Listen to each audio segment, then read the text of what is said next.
Hello everyone and welcome to another deck preview here by Double Sleeve. Today I'm getting into Emporio Ivankov from OP2 Paramount War. We are around the corner from release and we want to get these videos out to give people an idea of what cards to chase, what the decks look like, and what you might be thinking about playing when the set finally drops. So if you enjoy these types of videos, make sure you subscribe.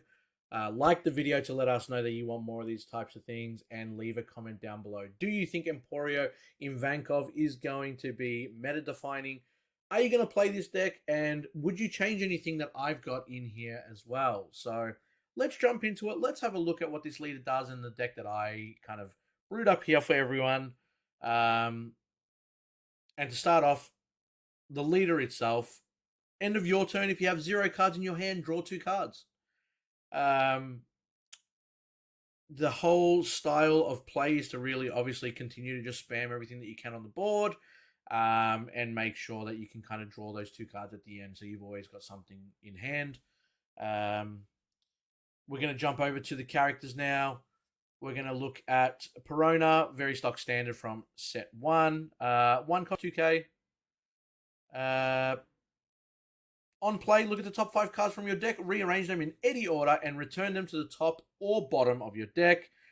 Card knowledge is always key in games like this. Yeah, you want to put 4 of these in there and just rearrange and make sure that you see the cards that you need. Especially with the leader ability to draw 2, you'll always know what 2 you're drawing at the end of your turn. For Buggy, on play, he can look at the top 5 cards from the top of the deck, reveal up to 1 blue impel down type card other than Buggy, and add it to your hand. Then place the rest at the bottom of your deck in any order. So he only gets it for the first time he's played, unlike the green cards like Jewelry Bonnie and Momo. He won't be able to repeat that effect, but still to replace himself with another card on play, you're pretty happy with that. He's a 1 cost 2k. 2 cost 3k Alvida. She is a 2000 counter that she's put at 4. And then when she attacks, if you have a dot underneath, you may discard 1 card from your hand, return one of your opponent's characters with a cost of 3 or less to their hand.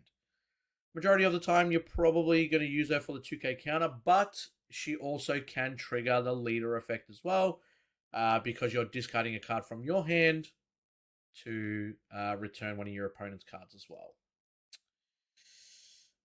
Doffy, the rare from set 1, a staple in a lot of blue decks these days. He's a blocker.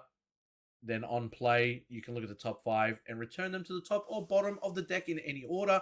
Again, you're going to be able to pretty much pick and choose what card you want to see next, which is quite advantageous. He is a 3 cost 4k, and that is the reason why I chucked him at 4 copies. Next, we're going to look at Inazuma. He is a 4 cost 5k. If you have 1 or less card in your hand, this character gains 2000 power, and that is a permanent. He is a blocker. So if you manage to, I guess, combo out of something, he will gain 2000 power if you've only got the 2 from the draw from the lead. Again, this deck really plays around having no cards to little amount of cards in your hand at all times. Mr. 3, Galdino, 4 cost 5k again. He is a blocker. At the end of your turn, you may trash 1 card from your hand. Set this card as active. Free swing, trash, and then you'll be able to activate his end of turn effect to restand for your opponent's turn. So obviously both of these have end of turn. You get to choose which order you do it in. Draco Mihawk, 4 cost 5k, 2000 counter. Literally, that's pretty much what you want. He is a 4. He is at 4, and the reason being because he's Don 1 when attacking, draw 2 and trash 2 from your hand, makes it insanely good to kind of get rid of dead cards that you believe that you might not need, and see the cards that you need for your turn or your opponent's turn. For vanilla, Crocodile 5 cost 7ks.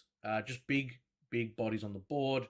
For those that have played blue before in set 1, this is not new to you. You just play big bodies and you start swinging with them and you start putting the pressure on. Nothing new with adding the vanilla crocodile into the deck. Moving on now, Mr. 2 Bond Clay Bentham, 5 cost 5k, another 2000 counter. That's why we put these at 4.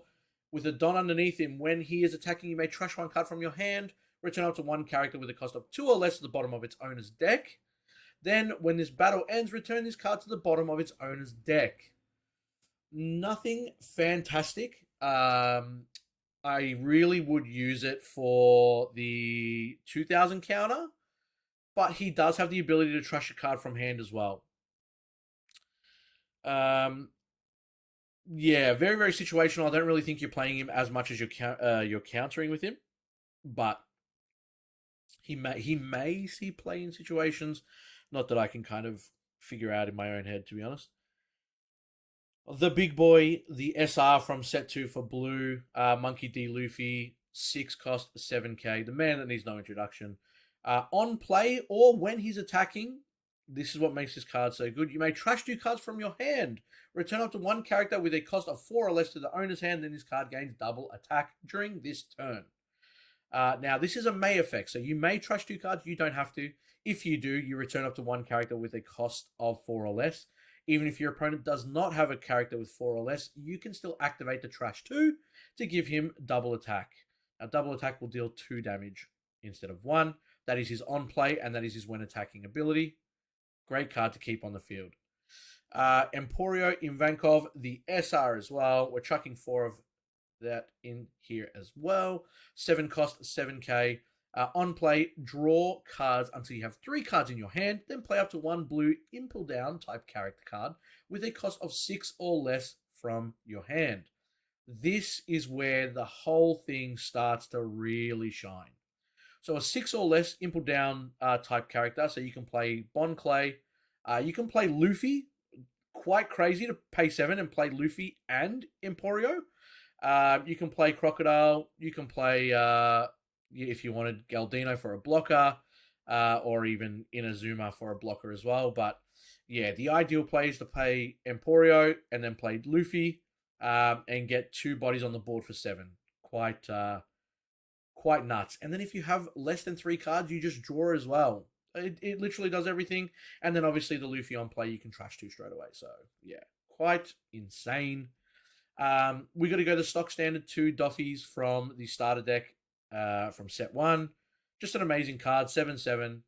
We put 2 in here, and on play he returns a 7 or lower to your opponent's hand. Blue loves controlling the board, and now it's going to jump into the whole hand, control, I guess, for yourself, not your opponent, but for yourself, and kind of work around, playing around the leader effect itself, but couple of really nice cards to obviously help it do what it needs to do.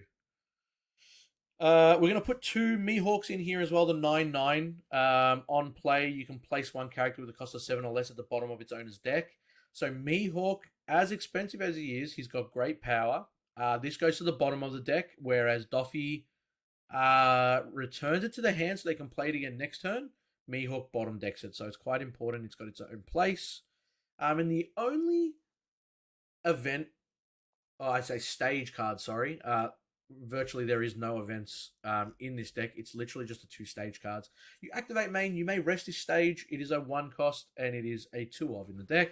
If your leader is Emporio Ivankov, draw 1 and trash 1 card from your hand. Then trash up to 3 cards from your hand. This is your core engine.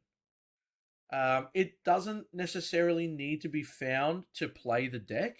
It's just great to kind of manipulate your hand. You can trash up to 3. This is probably what you'll use at the end of the turn. You can trash up to 3. So you can trash 1 if you've got 1 left, which is the ideal play. And then you'll be able to draw 2 cards from the Ivankov leader. A bit of interaction. I'm not sure how this deck is actually going to go, but this is how I built it. So guys, if you would build it differently, if you think that the deck is insane, you think that the deck isn't really going to make a mark on the meta when OP2 comes out, leave a comment down below. Let me know. I love reading your thoughts and where we're sitting at and what's going on with it. But guys, I hope you enjoyed the preview today for Emporio Ivankov. Again, make sure you subscribe to be notified when other deck previews come up. And if you did enjoy this, please consider leaving a thumbs up, as it does help the algorithm for everyone else that enjoys these types of videos. So again, thank you so much, guys. We always appreciate you watching, and hopefully we can see you in some of the next ones.